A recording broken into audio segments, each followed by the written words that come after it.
In this video, I'm going to show you how you can remove the taskbar on Windows 10.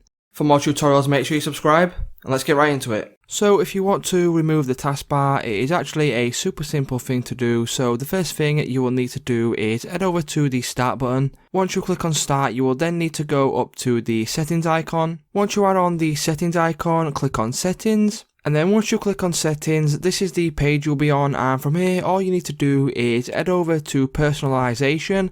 So it's on the top row and all the way on the right hand side. So once you click on Personalisation, you will be brought over to this section, and then on the left hand side bar here with all your options, as you can see at the bottom there is an option for Taskbar. If you click on that, what you need to do is simply go to automatically hide the taskbar in desktop mode. So if you enable this, what that will do is it will make your taskbar disappear, as you can see down at the bottom, and then if you deactivate it, it will come back on as so. So that's how you can go ahead and hide the taskbar on Windows 10.